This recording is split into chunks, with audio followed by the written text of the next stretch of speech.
enggak rasional. Nah, Nabi itu diutus dalam kondisi masyarakat yang rasional. Sehingga repot. Dan yang tidak rasional itu punya kecakapan olah kata sehingga seakan-akan rasional. Makanya ada kalimat terkenal di kalangan ulama, kalimatu haqqin urida biyal batil. Omongannya benar, tapi maksudnya tidak benar. Kayak tadi, la hukma illa lillah. Tidak ada hukum kecuali yang ada di Quran. Tidak ada hukum kecuali yang diturunkan Allah. Pertanyaannya, apa itu? Ya Quran. Lah iya apa? Makanya kata Sidin Ali, ya sudah, sal hadal mushaf. Tanya mushaf kamu. Oh ya tidak bisa, itu kan hanya kertas sama tulisan. Makanya tanya ulama, kata Sidin Ali. Nah, Quran itu bal huwa ayatum bayyinatun fi suduril ladzina utul ilm. Quran itu begitu jelas sebagai solusi tapi di hatinya orang yang punya ilmu. Sehingga kemudian lahir beberapa generasi tauhid. Yang paling masyhur dimulai tauhid itu yang masyhur ya, yaitu adalah ketika ada orang namanya Muhammad bin Jubair bin Mut'im. Itu bapaknya Muhammad ini namanya Jubair bin Mut'im. Itu dia orang kafir, masih kafir. Dia datang ke Madinah itu untuk negosiasi tawanan perang Badar. Dulu beberapa orang yang negosiasi sama Nabi itu ya nunggu di masjid. Singkat cerita, Nabi sholat maghrib baca surat Wattur wa kitabim mastur fi raqim mansur wal baitil ma'mur was saqfu fil marfu wal bahril masyur. Terus dia dengerin sampai Allah tanya, am khuliqu min ghairi syai'in. Kalau kamu tidak ngakui saya sebagai Tuhan, kata Allah, silahkan Anda berpikir bahwa alam raya ini dimulai dari ketiadaan. Atau kamu sendiri merasa sebagai pencipta alam raya ini, pencipta langit dan bumi. Itu namanya am khalaqus samawati wal ard. Itu orang itu disebut dahiyatul Arab, orang paling cerdas di Arab. Itu dia bingung. Dia selamanya kafir. Cara berpikir menuhankan berhala, Lata, Uzza, pokoknya menuhankan makhluk lah. Terus dia mikir, Muhammad ini kacau ya. Akal saya dihabisin, kata dia. Jadi cara berpikir dia pakai akal, dia tidak percaya mukjizatnya Quran, tapi dia bilang Muhammad ini kacau, akal saya dihabisin. Akhirnya Nabi setelah salam dia menyatakan Islam. Karena kata dia Muhammad, akal saya habis oleh apa yang kamu baca. Nah ini saya mau menerangkan tauhid sebagai inspirasi. Yaitu logikanya gini, langit bumi ini kan wujud itu punya eksistensi. Kalau langit bumi ini wujud, alam raya ini nyata, lalu kamu mengatakan sebelum alam raya ini ketiadaan, berarti ada satu kesimpulan ketiadaan menciptakan yang ada. Itu malah gendeng bareng. Logikanya kan nggak kena. Al-adamu yakhluqu maujudan, sesuatu yang nggak ada menyebabkan atau menjadikan sesuatu yang ada. Akhirnya, padahal pertanyaannya tadi gitu, ya sudah kalau kamu nggak percaya saya sebagai Tuhan, sebagai pencipta awal, sudah ada usah Tuhan-Tuhanan. Tapi ya mari goblok bareng dengan mengatakan bahwa alam yang ada ini diciptakan oleh sesuatu yang tidak ada. Jadi Jubair, saya tidak mau goblok Muhammad, sudah iman saja saya, karena saya tidak mau goblok. Jadi agama ini datang dengan keceriaan berpikir. Sehingga Ibnu Hajar al-Asqalani mengatakan hadatin ja'a bil iltizat al-aqli. Agama ini datang dengan kenyamanan berpikir. Coba kalau Anda seorang profesor atau seorang doktor atau seorang ilmuwan, kemudian Anda diajak goblok dengan teori baru bahwa sesuatu yang ada itu diciptakan oleh yang tidak ada. Mau enggak kamu? Mau semuanya rasa tuh. Diajarin sesuatu yang ada diciptakan oleh yang tidak ada.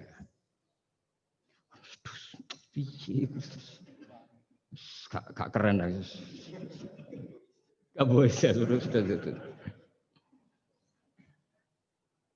Jadi tauhid itu. Nah, kemudian lahir ulama-ulama baru yang cara ngarang sama. Ini kitab yang dulu saya ngaji sama Syekhina Kiai Maimun Zubair Mbah Mun. Itu kemudian ulama-ulama baru, kata Yai Mbah Mun itu juga bapak saya sering pesen, orang itu harus tahu zaman. Menerangkan tauhid itu kalau ulama dulu itu dimulai dari kalimat yang mungkin yang ngaji saja bingung. Al-alam mutaghayyir wa kullu mutaghayyir hadis la budda mim muhdits. Itu sampean dengar mesti anggap jimat itu apa itu doa apa gitu. Doa jalbur rizki apa gitu. Padahal itu logika. Tapi terus ulama-ulama modern itu ngarang seperti ini ada gambar. Ini kitab yang saya dulu ngaji sama itu digambar seperti ini. Maksudnya digambar seperti ini gini, penjelasannya gampang. Sampean kalau gambar seruat apapun, misalnya gambar gedung tingkat 5 atau gambar gunung atau gambar apa saja. Mbok seruat apapun gambar itu dimulai dari satu titik. Tadi hadhil awalim kulluha, bahwa alam semua ini dimulai dari nuqtatil wujud, ada titik wujud. Dan karena ini wujud penyebab harus bersifat awal. Makanya Allah itu selain wujud harus bersifat al-awwal, kalau bahasa pondok al-qadim. Karena tidak mungkin yang menciptakan kemudian kalah dulu dengan yang diciptakan. Begitu juga Imam Al-Amudi. Imam Al-Amudi itu jadi wali itu karena dia ahli matematika. Sampai muridnya itu iskal. Ini guru saya masuk surga enggak? Kalau ngajar itu senang ngajar matematika. Beliau ahli usul fikih, ahli fikih, tapi senangnya ngajar matematika. Sampai muridnya sanksi, ini masuk surga enggak? Walhasil dalam cerita keramat beliau, sama ndak usah terus saya ndak percaya. Kamu ndak wali, kok ndak percaya gimana? Ribet sekarang gitu. Orang kalau nggak nekuni sesuatu terus nggak percaya, ribet. Itu beliau masuk surga itu dijamin dapat surga itu karena ngajar matematika. Tapi di hati beliau hanya satu. Matematika adalah satu ilmu yang dimulai dari angka 1. 0, itu tetap dimulai dari 1, nggak bisa. Akhirnya beliau cerita, angka 2 atau 3, nisbatul wahid wal isnaini ila mi'ah wa ila ma la nihayatallah, semuanya sama, nisbatul far'i ilal asli, kata beliau.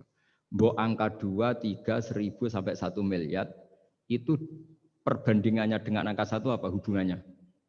Al-far'i ma'al asli, yaitu angka 2, 3 adalah cabang dari angka 1. Jadi alam raya sebanyak apapun, ada galaksi, ada Mars, ada apa saja, tetap dimulai dari wujud yang 1, yaitu wujudnya Allah Subhanahu wa ta'ala. Jadi beliau menjadikan matematika sebagai alat perangkat untuk tauhid, bahwa alam raya ini dimulai dari al-wujudul wahid, wujud yang 1. Makanya kul huwallahu ahad, Allahus somad, lam yalid walam yulad, dan seterusnya.